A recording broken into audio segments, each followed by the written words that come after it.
before me, there was just Coulter and Horowitz, to me, that there were like the true warriors out there. I was like, why aren't there any people fighting these people? Why is everybody trying to accommodate people who are calling you racist, sexist, homophobe, and evil? I didn't understand it, and I may not have read much in college, and that is a huge part of my book, and as long as we haven't taken back the colleges and the humanities departments, give your children an extra $100 per month for beer. Because alcohol will 100% save them from indoctrination in the cultural Marxist curriculum. So to say I'm not embarrassed about that, it really can save your kids. Because if you don't give them that $100, do you know what happens that freshman year when you drive them up to the campus or you fly across the country, let's just say, I don't know, Dartmouth, and you drop them off and you go to Best Buy in Manchester, New Hampshire, and you pick up one of those little mini refrigerators and you go, God, I love my kid so much, I'm going to get my child a stereo at Sharper Image, and I just want my child to have the greatest 4 years in the world. And your child hugs you, I miss you, Mom, I miss you, Dad, I don't go. Okay, go. And then they come back at Thanksgiving, like, why are we having turkey for Thanksgiving? Why did you put smallpox on the blankets of the Native Americans, Mother? I hate you. I am a lesbian now. I go, but you're a boy, you're my son. Are you now oppressing me, applying gender orientation at our Thanksgiving hell? So that's what you're putting second mortgages. That's what you're paying for. So, hey man, I'm even for some of the harder stuff to get you past that 4 years, especially if they're in the humanities departments. If they're in the engineering departments, if they're in computer sciences, take away $100. Let them study and whip them, and hire a foreign student to spy on your child and make sure they're doing, what they're supposed to do. But if in the humanities departments, if it takes heroin, by all means. So, yeah, I did grow up here on the west side of Los Angeles, a secular Jew. I call it a default liberal. My parents, factory setting, North Bundy. We went to University Synagogue when Rabbi Freeling was there. And I got kicked out of Hebrew school, but Fran was able to tutor me, and I did get bar mitzvahed. That was about as meaningful an experience as college was quite frankly. I remember saying to my parents, I go, what was that? I mean, there was a yearning in me to have this spiritual intake, and it was just chanting Hebrew while these really pissed off Israeli teachers who were there just for maybe a year or so, basically babysat us and gave us crayons and said, draw Moses on the Mount. And my takeaway from University Synagogue, and the reason why I'm dwelling on it, because maybe you can relate to this, my dad pulled us out. He pulled me out by the ear. I remember sitting there when Rabbi Freeling started to go on about the virtues of Reverend Jesse Jackson during the Hymietown era. And I said, what did I do? It's High Holy Days. We're out of here. So my parents were conservative, and my parents had common sense. But I didn't have the common sense to think that my fuddy-duddy parents, my mother actually watched Lawrence Welk on Saturday nights, and my best friend's parents were going to Rod Stewart and Brian Ferry concerts. And so I naturally drifted over to the cool kids, and they were all liberal, and I just went along with that, and that was from about 16 until about 23. And it's fantastic because you can get laid and you zero guilt about it in college. And another reason why you should hire a foreign student to monitor your children's behavior, because that's just what happens when you're liberal in college, and why I wouldn't have changed a single thing. I'm glad that once I met my wife, I became conservative and I realized you don't do those things and it's wrong. Anyway, and so my education really did happen on the mean streets of Los Angeles, and Matt Drudge is here, and he doesn't even understand.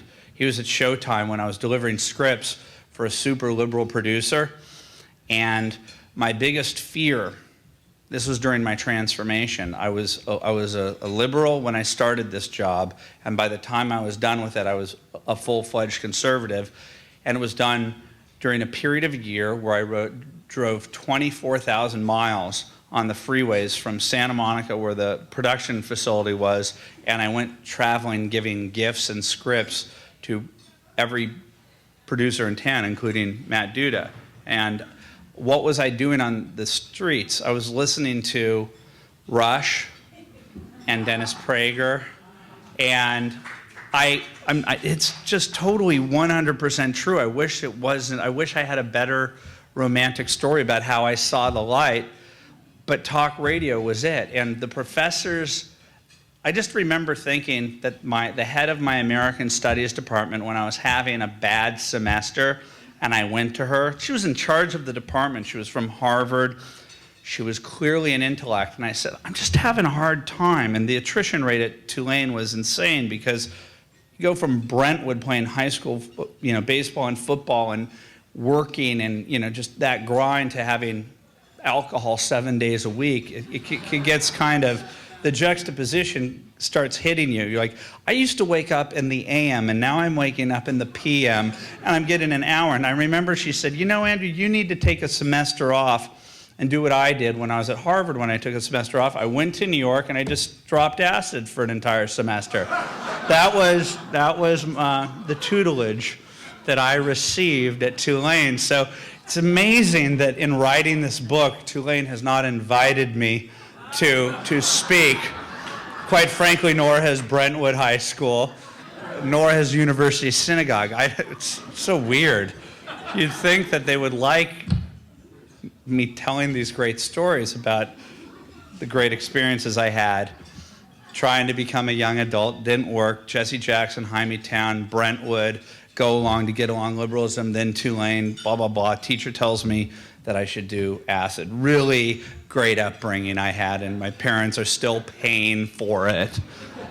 At 42, they're still paying for that education. So I'm not just pissed off at the politicians. I'm not just pissed off at the Hollywood crowd, the Hollywood left. I'm pissed off at my professors. I really am. They stole I don't care that they stole my early 20s, but that my parents thought that they were sending me to a place where I was going to get an actual liberal education, and then they tried to indoctrinate me.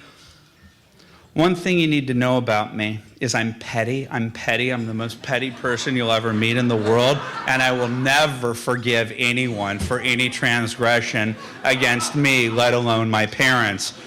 So that's my motivation. He goes, why is he doing that? Why is he walking in there? What's going on? He goes, he's just a super petty guy. He's just... So I'm driving around Los Angeles in that car, and I remember, this is what I remember thinking in class during those hangovers where I actually went to class. What language are they talking in? They were talking in this Noam Chomsky deconstructive jargon, and nobody on the first day of class said, this is a new jargon. They just kept talking like this and expected that you would understand and you would start mimicking it. And I just remember looking at people cutting and pasting this weird jargon and trying to make sense of it, and I honestly didn't understand it. And it was Dennis Prager, and I think mile 11,230, as I was driving these scripts around town to Matt Drudge for Brad Cravoy. And where he said that clarity mattered. And I started to trust, he started to convince me to trust my gut instinct and common sense. Because I remember sitting there in class thinking that my professors are full of crap, but I didn't have the jargon to stand up to them. And so it was almost as if Prager was the head of the cult awareness network, deprogramming me and explaining to me that it was like the movie, Invasion of the Body Snatchers, and that all those people at the college campus and all those people in Hollywood, were the pod people, and we were this small sect of people who had common sense. And so I've sought out people of common sense since about 1992, and it was in 1995 that I met Matt Drudge. And I was a slacker back then. I mean, that's hard to believe, right? With that training and all. And driving scripts around 24,000 miles a year, making about $300 a week. That was fun. And I remember with my ADD, I won't get into that, but it's totally part of this amazing package up here. I remember driving down Wilshire thinking, please God, give me something that I will be passionate about. I have nothing that I'm passionate about. Like, I need something to happen. I don't want to be in Hollywood. I really don't. I was like, even if I won an Oscar, I could care less. I mean, unless it were for some teenage, R-rated, boobs and stuff type. I like that stuff, and those don't make, I gotta turn this off. Those don't get Oscars, and I think it's a tragedy because those are some of the great movies like Porky's of our time. I just don't understand why the Academy is so snobbish towards these great movies.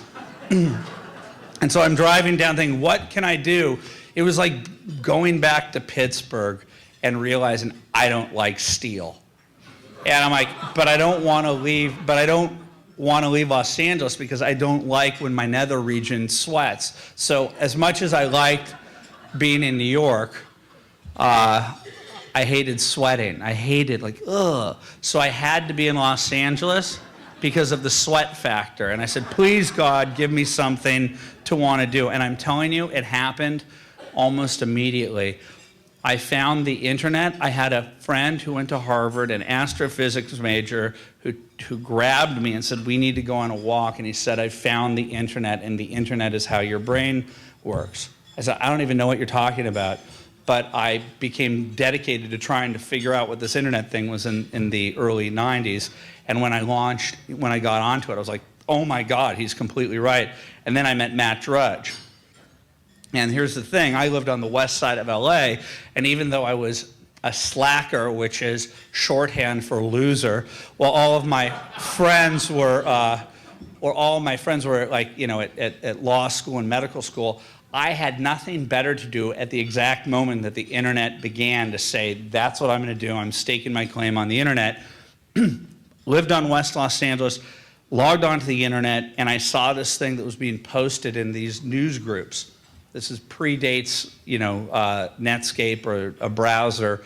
And Matt Drudge started to post these things, and he was writing these things from a quirky, non-cynical standpoint. At this point, my generation, Generation X, was being defined in Hollywood as cynical, couldn't care about, politics, couldn't care about civic behavior. And I'm listening to Dennis Prager thinking, I need to start caring more about myself, my society, and ethics, and crazy things that were never even introduced to me in college.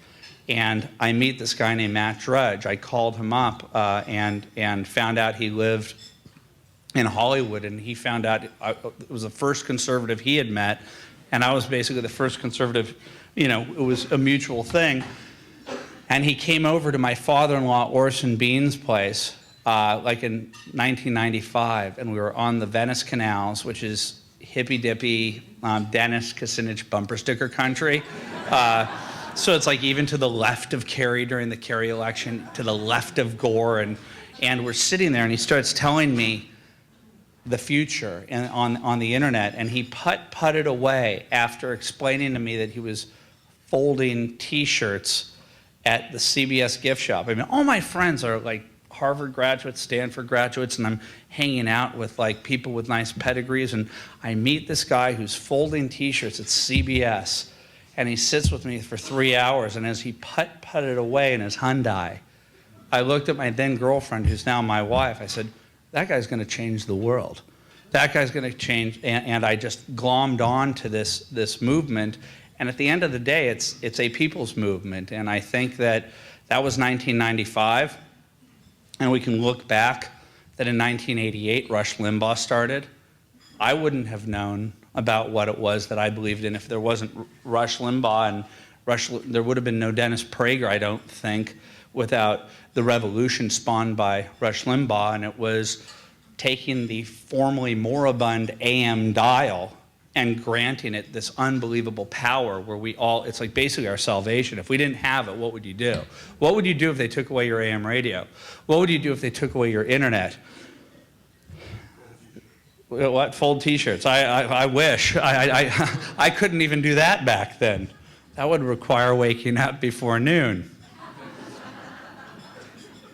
So this has been a people's trajectory that's started in 1988 that got a mega boost in 1995 when Matt Drudge proved that with a modem, a connection to the internet with just even 56K, you could change the world, and he did. I mean, I remember he called me up the night before the Lewinsky thing.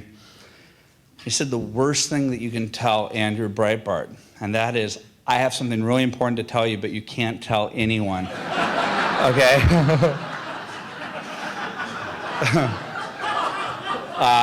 Don't say that to me, unless you cruel people. And it was on the Saturday night. And I was going to Santa Monica for my friend Mark Robinson's birthday, and it was just a table of typical Hollywood liberals. My friend then was an actor, and I was the one conservative at the table, and I liked it to be known. And I just remember the night before Lewinsky sitting at the table, and because I'm a class act, this is what I said. I honored my word with Mr. Drudge, but I must say I said something to the effect of, I know something that you don't know. And it relates to your president. He's not gonna like tomorrow.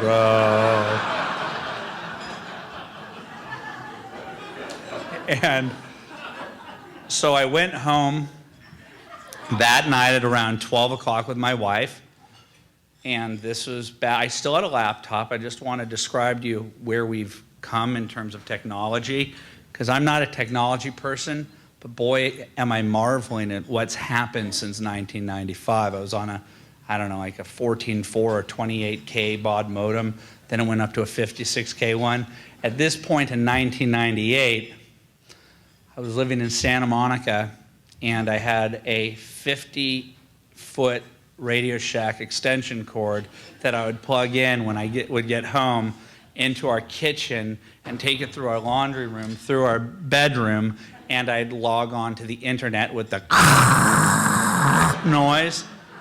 And I pressed my email, and in came the Drudge report that said that Clinton and Lewinsky, and it was in relationship to that day's Paula Jones testimony, and that he had been working very diligently to try and get Linda Tripp to lie under oath and to get Monica Lewinsky to lie under oath, and that they weren't able to successfully suborn her perjury. And we had a real big deal, and I hate to say it because I'd love to be taking the victory lap for the thing that's bigger than Lewinsky, but to this day I think Lewinsky is the biggest thing that's happened in our lifetime for the people to be able to stand up against the mainstream media, because that was Newsweek trying to kill that story, and Matt Drudge acted as the midwife to it. and it was birthed. And to watch it Sunday morning, to watch the Democrat media complex, what they did with it, was something to behold. And I remember Bill Kristol brought it up. But George Stephanopoulos says, no, that's the Drudge Report. It's been discredited. You know that George Stephanopoulos had just talked to the Clintons and that he knew that this thing was happening and he needed to shut it up. And Cokie Roberts played the role of my mother, who when we would ever have a conversation about politics or religion at the table and things would get controversial, my mother would say, oh, the Aunt Ethel makes the most wonderful rhubarb pie. And I watched how Kristol brings it up. George Stephanopoulos says, it's not true, the Drudge Report's been discredited, and Cokie Roberts says, oh, let's just change the subject. And they changed the subject, and they didn't talk about it on Sunday, they didn't talk about it on Monday, they didn't talk about it on Tuesday, they didn't talk about it on Wednesday, and I'm thinking to myself, wait a second, Drudge is reporting news every single day. On the internet, they're fighting back, but ABC, CBS, and NBC are pretending that this isn't happening. This is pure craziness. And I started to realize that the entire game is rigged. I used to think that there was something called bias. And that's what Bernie Goldberg's thesis is as a liberal. Well, I, as a conservative and a former liberal, can tell you it's not bias. This is by design. That's why I call it the Democrat media complex. I would much rather have control of ABC, CBS, or NBC and Hollywood than everything the rest that we have in this country that the conservatives do. They just took it. They took academia. They just took it. They just walked in. They didn't even go through the back door. They just walk in. They had a sit-in and said, and the provost said, well, what do you want? And they go, everything. He goes, okay, that's what happened. And it happened in Hollywood. It was like, okay, you're getting old, Jimmy Stewart. You're getting old, John Wayne. Bye, we're taking over. And it happened without a single shot happening. And they just took over our culture. We're 2-to-1 ratio in this country, according to Gallup, conservative to liberal, yet they just took it over and nobody fought back. And so, to me, that's what Drudge was the beginning of the People's Revolution, because it wasn't just Rush opened it up for somebody in Wichita to be able to go to their local AM station and say, I just want to do the Rush Limbaugh show and create a series of local cult of personalities who could fight the fight, and you could at least in your car think that you weren't alone, okay? But the internet, clearly, in my mind, is in the same realm as the Tea Party, and it's saying, if the political class isn't going to fight the fight, if the conservative movement is not going to attempt to rein in the bias or whatever this is, then we, the people, are gonna start fighting back. And you are now starting to see, I think, that just as the left thought that they were ascendant and that it was the end of the conservative movement in 2008, that we, the people, finally said, no, there are more of us than there are of you.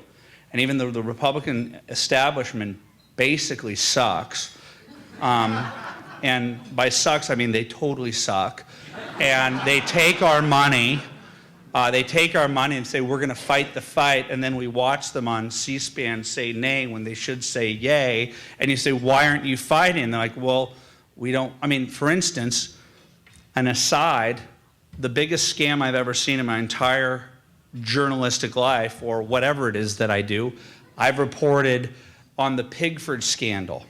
Does anybody know about that? The black farmers? Okay, let me give it to you in shorthand, and I'll do a lie detector test against Barack Obama on this one. This is the reparations movement, period. Period. It's payback. It's payback. It's payback. And they're not just doing it within the African American community, they're doing it now with the Native Americans, they're doing it with Hispanic farmers, and they're doing it with female farmers. The female farmers. And it's not even farmers, because there aren't enough people who farm to give these checks out to. So the class action attorneys who are making hundreds of millions of dollars said, why don't we work with the Justice Department and create a new class, the attempted farmer. Anyone here could go in and say, I went into the USDA office and I said I wanted a farm, and then they didn't give me an application. Okay, here's a $50,000 check. And that's what Barack Obama wielded. This Pigford thing was supposed to have ended in the year 2000. There were 18,000 black farmers in the country, and there were supposed to be anywhere between 2,000 to 3,000 potential claimants. Even though there were only 157 black farmers who brought on the lawsuit. But they said, well, given that there are 3,000 black farmers in the country who have loans or paperwork, at least there could be a potential that 66 to 100% of them have been discriminated against. At the end of Pigford, there were 22,500 claimants. 4,500 more than there were black farmers in the entire country getting $50,000 checks. Now here's where it gets really interesting, and why I have absolutely no faith in the Republican Party except for a few brave people. The Pigford was supposed to be over, and Barack Obama gets confronted by the scam artist that runs the Black Farmers, the National Black Farmers Association, and he says that there are 72,500 late filers that we need to be brought in. And they say, okay, there are only 18,000 black farmers in the country. This thing was supposed to be over. If you've ever been in a lawsuit and you paid $100,000 and you said, okay, bye, and the judge says it's over, what Barack Obama did was open the case up again. He was the sole sponsor. He was the sole sponsor when the corrupt guy that runs the Black Farmers Association, who fakes that he's a doctor and who's getting paid under the table by the class action attorneys who are making hundreds of millions of dollars off of this. The people who got screwed originally, you know how I said there were 157 black farmers? They lost their farms. Their case got hijacked by the Congressional Black Caucus and the class action attorneys. And I started calling up the original people, and they said, we've been trying to tell the Republicans this for years. We've been trying to tell CNN and Fox News and everyone else for years that our legitimate case was hijacked. We lost our properties. The farmers that I know, like Jimmy DeSmuke and Abraham Carpenter and Eddie Slaughter and Lucius Abrams, lost their farms and now have money being taken out of their Social Security checks. But they look around them, and their neighbors who work at Best Buy and who are mechanics or police officers or even work for the USDA, who were the discriminators in this case, they got $50,000 checks, okay? It's probably 99% fraud, and we even went into the churches where they were teaching people how to defraud the government and caught them on tape teaching people how they could get their $50,000 check. We caught them dead to rights, okay? And you go to Washington, D.C., and you say, we caught them. We have affidavits from an FBI investigation that was diverted from the Justice Department because, oh, we don't want to touch on race in this country.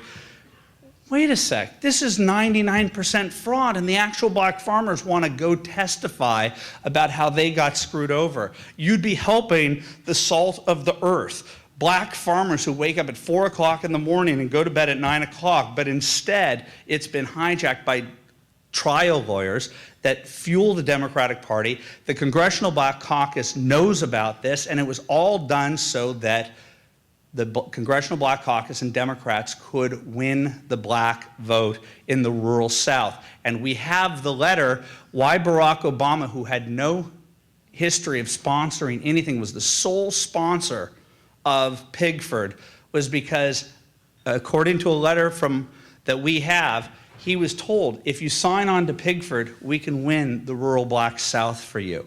And that's exactly what happened. You remember when Bill Clinton lost it, when Hillary lost in South Carolina? It was because Barack Obama had jiu-jitsu'd the Clintons, who had invested so much time trying to be the first African-American presidency. And he absolutely undermined it, and they've wielded the United States Treasury in order to pay billions upon billions of dollars, $2.7 billion so far. And right now, because we exposed it and nobody would do anything about it except for Congressman King and Michelle Bachmann, they're the only ones that will go out there and stick their necks out there. And Congressman King just put up a resolution this week, or last week, in which he said, let's stop the funding of this and let's investigate it. And Darrell Issa voted against it, okay? I've lost my faith in the Republican Party, and what we were told by Congressman King is they know it's fraud, but they're all afraid of being called racist. That's what they were told. They're afraid of being racist. And even this broke my heart. Alan West voted against it as well. And so he was confronted on the David Webb show on Sirius, and he said there were 40 resolutions being passed. And I've said I'd vote for Alan West for president right now. I'm like, you're kidding me, because I've told Alan about this to his face, and he said he'd look into it. He said he made a mistake, okay? I don't know what ICE's explanation is, but I know Congressman King is a man of his word, and when he tells me that the Republican Party is not willing to stand up for what's right and the pilfering of the Treasury, when I've granted them the story, it's there with a bow on it, with black farmers who will testify to say, these crooks took your money.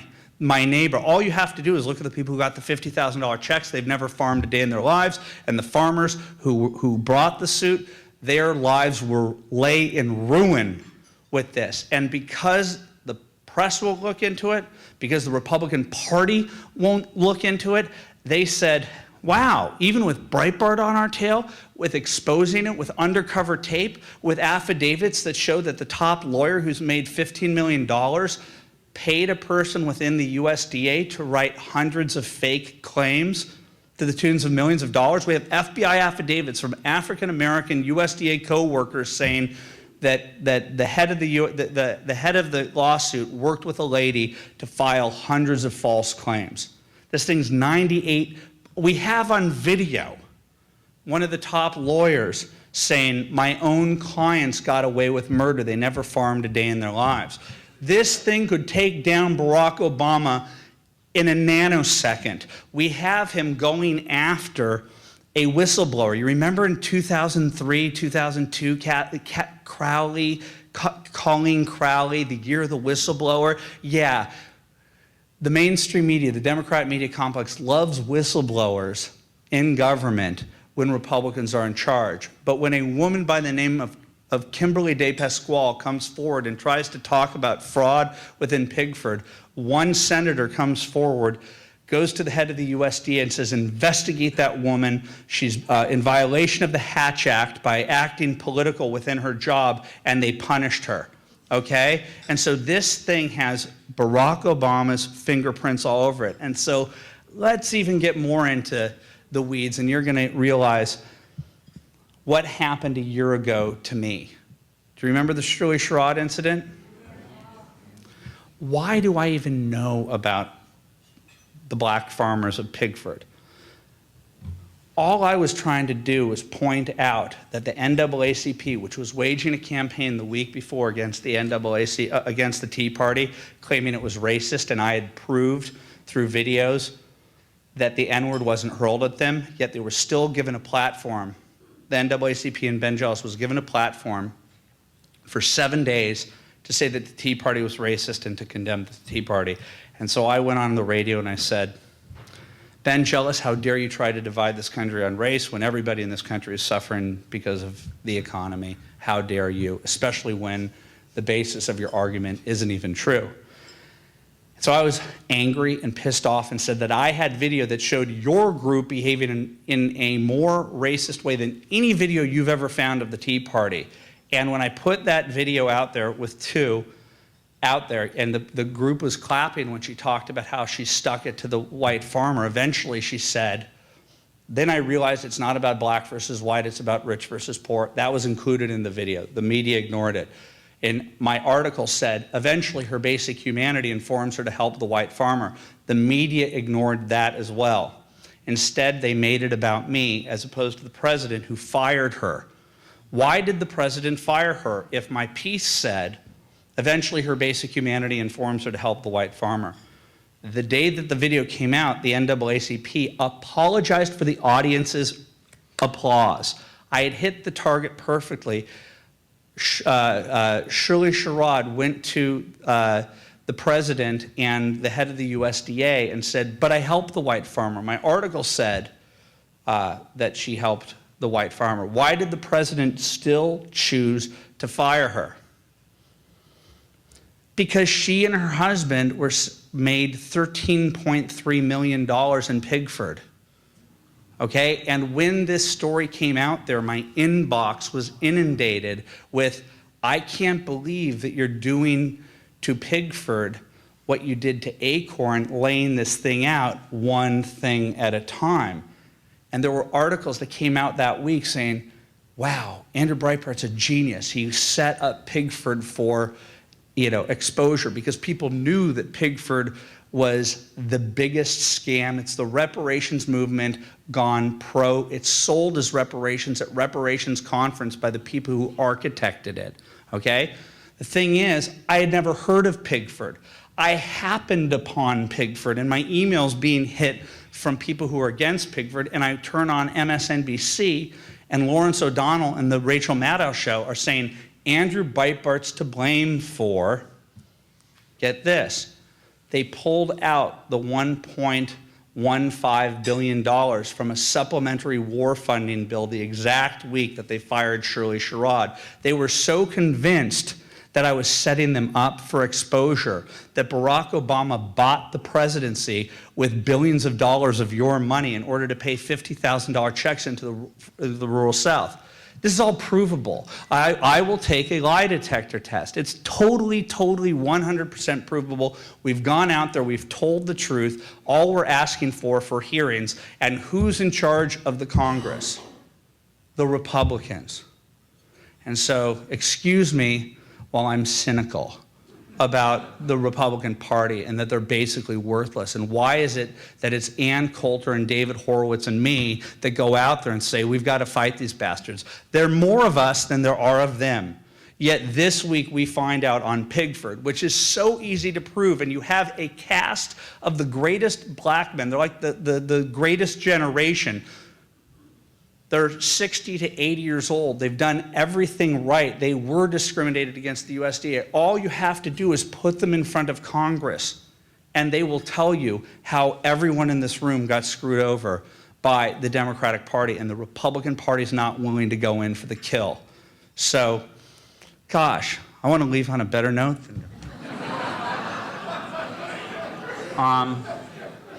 Any wiener jokes?